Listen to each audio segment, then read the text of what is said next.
அன்பு நேயர்களுக்கு இனிய வணக்கம். மீனம் ராசிக்கார நேயர்களுக்கு நம்ம இன்னைக்கு வீடியோ பதிவுக்கு முழுமையா போறதுக்கு முன்னாடி முருகரை மனதார வணங்கிட்டு வீடியோ பதிவுக்குள்ள போகலாங்க. ஓ முருகா போற்றி, ஓ முருகா போற்றி, ஓ முருகா போற்றி, எனக்காக்கும் முருகனே போற்றி. நல்லதே நடக்கும், நல்லது மட்டும்தான் நடக்கும்.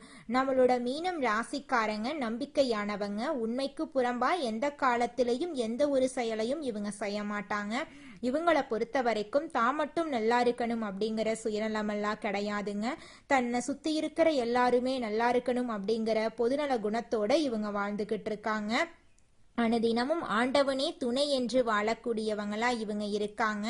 இவங்களை பொறுத்த வரைக்கும் எனக்கு நேரம் சரியில்லை, காலம் சரியில்லை, இவங்க காலில் போய் விழலாமா, இவங்க கையில போய் விழலாமா, இதுக்கெல்லாம் துளி கூட இவங்க கிட்ட இடம் கிடையாதுங்க.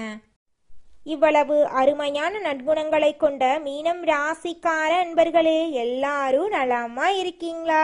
ஏங்கம்மா நீங்க வேற எங்களை பார்த்து இப்படி ஒரு கேள்வி கேட்குறீங்களே, எங்களை பார்த்தா நலமா இருக்கிற மாதிரியா தெரியுது, நாங்களே ஒவ்வொரு நாளும் கண்ணீர் சிந்திக்கிட்டு இருக்கோம் அப்படின்னு உங்க மனசுல நினைக்கிறது எனக்கு புரியுதுங்க. மீனம் ராசிக்காரர்களே, உங்க வாழ்க்கையில இருக்கக்கூடிய கஷ்டங்கள் எல்லாமே கரைஞ்சு போக போகுது. உங்களுடைய ஆசைகள் கனவுகள் எல்லாமே நிறைவேற போகுது. உங்களுடைய உடல்நிலை ஆரோக்கியமா இருக்க போகுது. திருமணம் ஆகாதவர்களுக்கு திருமண தடை நீங்கி உங்களுக்கேற்ற சரியான வாழ்க்கை துணையோடு திருமணம் நடக்க போகுதுங்க. குழந்தை பாக்கியம் இல்லாதவர்களுக்கு குழந்தை பாக்கியம் கிடைக்க போகுதுங்க. பூர்வீக சொத்து ரீதியாக இருந்த அனைத்து பிரச்சனைகளுக்கும் தீர்வு கிடைக்க போகுது. உங்களுக்கு வர வேண்டிய பூர்வீக சொத்து உங்க கையில வந்து சேர போகுதுங்க. படிச்சு முடிச்சுட்டு வேலை தேடிட்டு இருக்க இளைஞர்களுக்கு படிப்புக்கும் தகுதிக்கும் ஏற்றால் போல வேலையெல்லாம் கிடைக்க போகுதுங்க. நம்ம இன்னைக்கு இந்த வீடியோ பதிவில் எதை பற்றி பார்க்க போகிறோம் அப்படின்னு பார்த்தீங்கன்னா, மீனம் ராசிக்காரர்களுக்கு இந்த 2026 எப்படி இருக்க போகுது அப்படிங்கிறத பற்றி தாங்க பார்த்து தெரிஞ்சுக்க போகிறோம். 2026ஆம் ஆண்டு மீனம் ராசி அன்பர்களுக்கு புதிய சொத்துக்கள் சேரும். தள்ளி போன காரியங்கள் நிறைவேறும். 7.5 சனியின் இறுதி ஆட்டம் காரணமாக சில சவால்கள் இருக்கும். குரு பகவான் சுகஸ்தானமான 4வது வீட்டுல சஞ்சாரம் செய்யறதுனால சிறு தடைகள் தாமதங்கள் உண்டாகும். குரு பகவான் மிதுனம் ராசியில சஞ்சாரம் செய்யறதுனால சொத்து சேர்க்கை, வீடு கட்டும் கனவெல்லாம் நிறைவேறும். குருவின் பார்வை சாதகமான பலன்களை உங்களுக்கு தரப்போகுதுங்க. மீனம் ராசிக்காரர்களே, சனி பகவான் ஜென்ம சனியாக இருக்கிறதுனால வீண் அலைச்சல் உண்டாகும். செலவுகள் கட்டுக்கடங்காம போகும். கடினமாக உழைக்க வேண்டி வரும். ராகு பகவான் 12ஆம் வீட்டுல இருக்கிறதுனால பொருளாதாரத்துல தடங்கல்களை ஏற்படுத்துவாரு.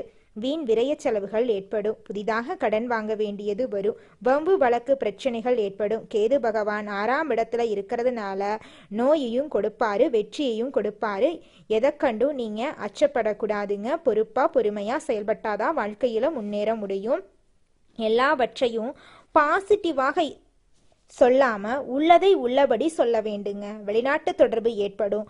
வாழ்க்கை துணையின் உடல் நலத்துல கவனம் தேவை. பண விஷயத்துல எச்சரிக்கையாக இருக்க வேண்டுங்க. குருவின் பார்வை மீனம் ராசிக்கு 8, 10, 12ஆம் இடங்களில் வளரதுனால அற்புதமான பலன்கள் உங்களுக்கு கிடைக்குங்க. நோய், பிரச்சனை, அவமானம் போன்றவற்றை குரு உங்களுக்கு தடுத்து காப்பாத்துவாரு. தொழில் மற்றும் வியாபாரத்துல புதிய பங்குதாரர்கள் இணைவாங்க. 2026ஆம் ஆண்டின் பிற்பகுதியில் முன்னேற்றம் ஏற்படும். ஜூன் மாதம் 2ஆம் தேதியில் 2026 அன்று குரு பகவான் கடகம் ராசியில் பெயர்ச்சியாகி குருவின் பார்வை வரும்போது உங்க வாழ்க்கை சூப்பரா இருக்குங்க. நிதி மற்றும் பொருளாதாரம் இந்த வருடம் சீராக இருக்க போகுதுங்க. ஜூன் மாதத்துக்கு பிறகு 7.5 சனியின் காலகட்டத்தில் செலவுகள் அதிகமாக இருக்கும். சுப விரயங்களாக ஆடை ஆபரணங்கள் வாங்குதல், திருப்பணி வேலை செய்தல், திருமணம் நடத்துதல், வீடு கட்டுதல் போன்ற செலவுகள் இருக்கும். பழைய கடன்களை அடைப்பதற்குரிய வாய்ப்புகள் உங்களுக்கு அமையும். கணவன் மனைவிக்கு இடையே அனுசரித்து போக வேண்டுங்க. திருமண முயற்சிகள் கைகூடும். குழந்தை பாக்கியம் கிடைக்கும். குழந்தைகளின் முன்னேற்றங்கள் நன்றாக இருக்கும். வெளிநாடு சென்று படிக்கக்கூடிய யோகம் உண்டாகும். தாயாரின் ஆரோக்கியத்தில் கவனம் தேவை. முதுகு, மூட்டு வலி போன்ற உடல் உபாதைகள் வரும். தந்தை வழி உறவில் இருந்த பிணக்கல்கள் நீங்கும். உஷ்ணம் தொடர்பான நோய்கள், கண் கோளாறு, மூட்டு வலி போன்ற உபத்திரங்கள் வரதா செய்யும். செய்யும். அதை கண்டு நீங்க கவலைப்படக்கூடாது. மருத்துவரின் ஆலோசனை இல்லாம மருந்துகள் சாப்பிடக்கூடாது. திருவண்ணாமலை அருணாச்சலேஸ்வரரை வணங்குவது உங்க வாழ்க்கைக்கு ரொம்பவும் நல்லதுங்க. சிவ வழிபாடு செய்வது நல்லது. சனிக்கிழமை தோறும் விரதம் இருக்கணுங்க. காக்காவுக்கு உணவு வைக்கணும். ஏழை எளியவர்களுக்கு உணவளிக்க வேண்டுங்க. தஞ்சாவூரில் தேவாராயம் பேட்டையில் இருக்கக்கூடிய ஸ்ரீ மச்சபுரீஸ்வரர் கோயிலை வணங்கலாம். உங்க வாழ்க்கையில் இருக்கக்கூடிய அனைத்து கவலைகளும் காணாம போயிருங்க. புதன்கிழமை மற்றும் சனிக்கிழமை எண்ணெய் தேய்த்து குளிக்கணுங்க. ஒழுக்கமாக இருக்க வேண்டுங்க. பேராசப்படக்கூடாது. கடினமாக உழைக்க வேண்டும். அடுத்தவர்களிடத்தில் வேலை வாங்காம நீங்களே இறங்கி வேலை செய்யணுங்க. மீனம் ராசிக்கு ஆண்டின் பிற்பகுதியில அமோகமான நல்ல நிலைகள் உண்டு. உங்க வாழ்க்கையில நல்லது தாங்க நடக்கும். கெட்டது அப்படிங்கிற பேச்சுக்கெல்லாம் துளி கூட அடங்கடையாதுங்க. உங்களை வேண்டான்னு உதறி தள்ளிட்டு போன சொந்த பந்தங்கள் எல்லோருமே இனி வரக்கூடிய காலங்கள்ல உங்களை தேடி வரப்போறாங்க. நம்மளுடைய ராசி மண்டலத்துல 12வது ராசியா இருக்கக்கூடியவங்க நம்மளுடைய மீனம் ராசிங்க. மீனம் ராசிக்கு அதிபதி குரு பகவானுங்க. பூரட்டாதி 4ஆம் பாதம், உத்திரட்டாதி, ரேவதி ஆகிய நட்சத்திரத்தில் பிறந்தவங்க மீனம் ராசியை சேர்ந்தவங்களா இருக்காங்க. நம்மளோட மீனம் ராசிக்காரங்களுக்கு நட்பு ராசியா இருக்கக்கூடியவங்க யாருன்னு பார்த்தீங்கன்னா கடகம், விருச்சிகம், மீனம், ரிஷபம், மகரம் இவங்க எல்லாரும் நட்பு ராசியா இருக்காங்க. மீனம் ராசியில பிறந்தவங்க இயல்பிலேயே இரக்க குணம் கொண்டவங்களா இருக்காங்க. இவங்களுக்கு கற்பனை பலம் அதிகமா இருக்கு. திறமைசாலியா இருக்காங்க. சிறந்த பேச்சாற்றல் கொண்டவங்களா இவங்க இருக்காங்க. அடுத்தவங்க செய்ய முடியாதுன்னு ஒதுக்கி வச்ச காரியத்தை கூட அழகா திட்டம் தீட்டி இவங்களுடைய முயற்சியாலையும் தன்னம்பிக்கையாலையும் அந்த காரியத்துல வெற்றி அடையக்கூடியவங்களா இவங்க இருக்காங்க. இந்த உலகத்துல யாருங்க கோடீஸ்வரன்? கோடி கோடியா பணம் வச்சிருக்கிறவங்களா, பிடிச்ச உணவுகளை சாப்பிட்றவங்களா, பிடிச்ச உறவுகள் கிட்ட பேசுறவங்களா? இதுல யாருமே கோடீஸ்வரன் கிடையாதுங்க. யார் ஒருத்தவங்க நோய் நொடி இல்லாம மனக்கவலை இல்லாம நிம்மதியா தூங்குறாங்களோ அவங்க தாங்க இந்த உலகத்திலேயே சிறந்த கோடீஸ்வரன். அப்பேற்பட்ட கோடீஸ்வரன் ஆகக்கூடிய யோகம் உங்களுக்கு இந்த மாதம் அமைஞ்சிருக்குதுங்க. உங்க வாழ்க்கையில இனி வரக்கூடிய காலங்கள்ல கவலை, கண்ணீர் அப்படிங்கிற பேச்சுக்கெல்லாம் துளி கூட இடம் கிடையாதுங்க. இது நாள் வரைக்கும் உங்களுடைய மனசில் இருந்த மனக்கவலைகள் எல்லாம் இனி வரக்கூடிய காலங்கள்ல காணாம போகுதுங்க. நீங்க சந்தோஷமான ஆரோக்கியமான வாழ்க்கைய இனி வரக்கூடிய காலங்கள்ல வாழ போறீங்க. உங்க வாழ்க்கையில சந்தோஷம் நிலைச்சிருக்க போகுதுங்க. மீனம் ராசிக்காரர்களே, நல்ல நிலைய அடைவது மட்டும் பெரிதல்லங்க, அதை தக்க வைத்துக் கொள்றதுதான் முக்கியங்க. மீனம் ராசிக்காரங்களே, நீங்க தியானம் செய்யுங்க. ஒரு வெள்ளத்தாளில உங்களுக்கு தேவையான நியாயமான கோரிக்கைகளை எழுதுங்க.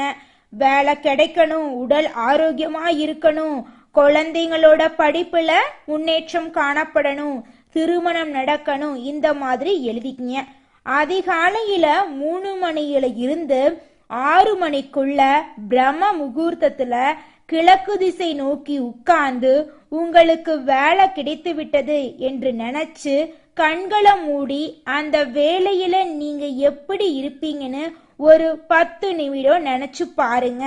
இதனால ஏற்படக்கூடிய மகிழ்ச்சியும் அதிர்வலைகளும் உங்களுக்கு நல்ல மாற்றத்தை ஏற்படுத்துங்க.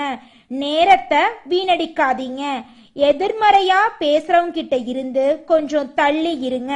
குலதெய்வம் எங்கேயோ இருக்குது, என்னமோ இருக்குது அப்படிலாம் நீங்க நினைக்க வேண்டாங்க.